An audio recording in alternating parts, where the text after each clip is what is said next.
Hello everyone, welcome back to my channel. তো তোমরা সবাই কেমন আছো? আশা করছি খুব ভালো আছো, আর আমিও অনেক ভালো আছি। তো আজকে নিয়ে চলে এলাম আরও একটা নতুন ভিডিও। এই ভিডিওটা হলো হনুমানজির পুজো নিয়ে।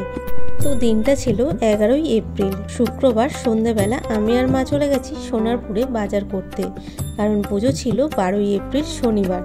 আর সোনারপুর বাজারে গিয়ে দেখি প্রচুর ভিড় হয়েছে, মানে এত লোক কি বলবো। আমি ভাবছি যে এত লোক কি হনুমানজির পুজো করবে সেই জন্য ভিড়, নাকি অন্য কারণে বুঝতেই পারিনি। তো যাই হোক, আমি আর মা চলে গেলাম বাজারের ভিতরটা। ওখানে আমরা গিয়ে প্রথমে করে নিলাম দশকর্মার বাজার। তারপর দশকর্মার বাজার করে চলে গেলাম বাজারটার ভিতরে সবজি কেনার জন্য, কারণ 5 রকম সবজি কিনতে হবে। তারপর ফলও কিনতে হবে 5 রকমের। তো ফল আর সবজি কিনে চলে গেলাম চালের দোকানে। ওখান থেকে কিনে নিলাম ভোগের জন্য, মানে পোলাও করব ভেবেছিলাম, সেই জন্য পোলাওয়ের চাল আর ঘি কিনে নিয়েছিলাম। তারপর ওখান থেকে আমরা বাড়ি চলে আসি। তারপর আমি আর কোনো ভিডিও করতে পারিনি। বাড়ি এসে বুবাইকে ফোন করে ডাকি যে আমার পুজো করার জায়গাটা একটু লাইট দিয়ে সাজিয়ে দিতে, কারণ এগুলো তো আমি পারি না, ওই করে দেয় প্রত্যেকটা পুজোতে। 2000 years later. তো পুজোর দিন সকাল সকাল ঘুম থেকে উঠে সুভাশ্রম চলে যাই আমি, দীপঙ্কর আর বুবাই। 3 জনে মিলে চলে গিয়েছিলাম ফুল আর মিষ্টি কেনার জন্য, কারণ আগের দিন কিনলে যদি নষ্ট হয়ে যায় সেই জন্য ওই দিন কিনে নিই। বাজার থেকে ফিরে এসে স্নান টান করে পুজোর জোগাড় করতে বসে যাই। আমি আর মা পুজোর জোগাড়টা করছিলাম, ওইদিকে দিদি করছিল ভোগের রান্না। ভোগের প্রসাদে ছিল হচ্ছে পোলাও, আলুর দম আর পায়েস, ওটা দিদি করেছে। আর এদিকে আমি একটা তামার ঘুটি করে গঙ্গা জল নিয়ে নিয়েছিলাম, তাতে দিয়েছিলাম কিছুটা কর্পূর, অগরু আর দিয়েছিলাম গোলাপ জল, আর তার সাথে দিয়েছিলাম কিছুটা ফুল। তারপর ওই জলটা একটা পরিষ্কার লাল কাপড়ে করে নিয়ে ফটো ফ্রেমটা ভালো করে মুছে নিই। যেহেতু এটা কোনো মূর্তি নয়, ওই জন্য আমি তো অভিষেক করতে পারবো না, সেই জন্য ফটো ফ্রেমটাই ভালো করে পরিষ্কার করে মুছে নিয়েছিলাম। তারপর একটা শুকনো কাপড় দিয়ে ফটো ফ্রেমটা ভালো করে মুছে নিলাম। তো তারপর বসে পড়লাম মালা বানানোর জন্য। আমি 28টা আকন্দ পাতা নিয়েছিলাম, তাতে অরেঞ্জ কালারের সিঁদুর দিয়ে রাম লিখে নিয়েছিলাম, এবং সেটা লেখার পরে মালা করে আমি সেটা হনুমানজিকে পরিয়ে দিয়েছিলাম।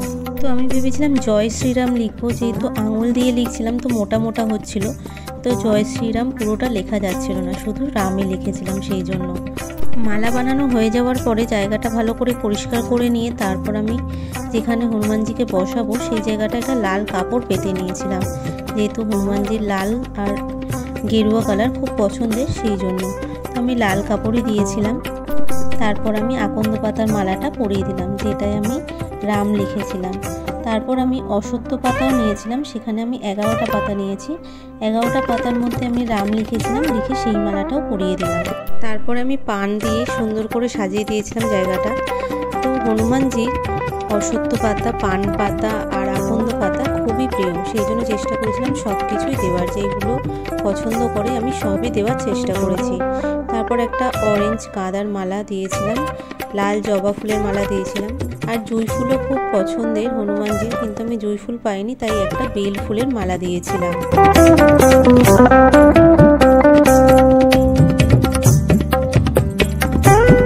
আর দিয়েছিলাম লাল 2টো গোলাপ। লাল গোলাপও হনুমানজির খুব পছন্দের।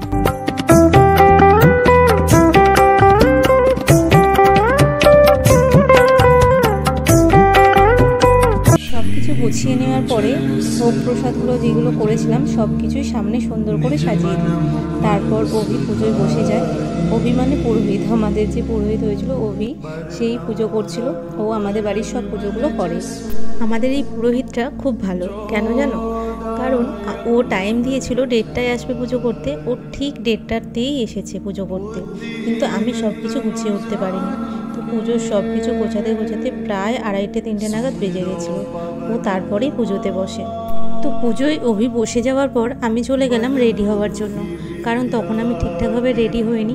ভেবেছিলাম ওই দিন শাড়ি পরেই পুজো করব, তো তাই জন্য আমি চলে যাই রেডি হওয়ার জন্য। তো লাল টুকটুকে একটা শাড়ি পরে নিই, যেহেতু হনুমানজির পছন্দ লাল কালার, সেই জন্য একটা লাল শাড়ি পরেছিলাম।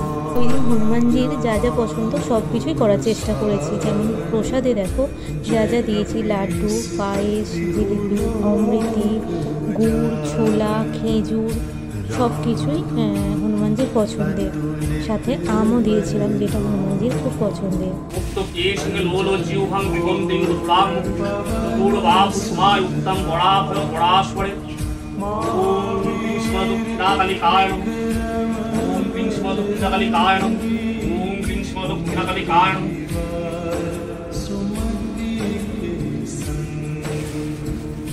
ওম কৃষ্ণ দক্ষিণাকালিকায় ইহাবুচ্ছি গোতিষ্ঠ ও সন্নিধি ও সন্নিরুদ্ধ সত্তা তিষ্ঠনং কুমো পূজন বিহনং ওম কৃষ্ণ দক্ষিণাকালিকায় নমঃ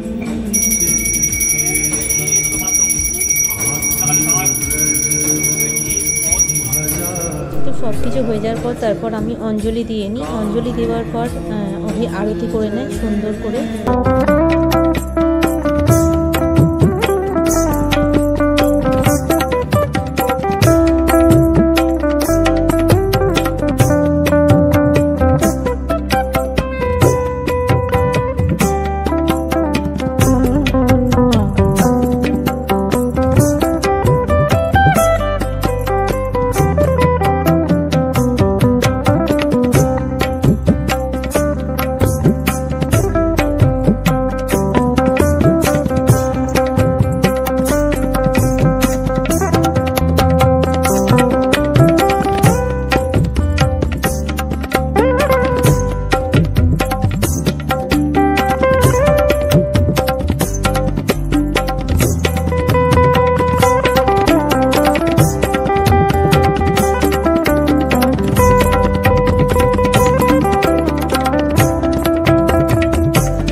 করার পরে অভি ওর পুজোটা শেষ করে, তারপর আমি বসে যাই হনুমান চল্লিশা পড়ার জন্য।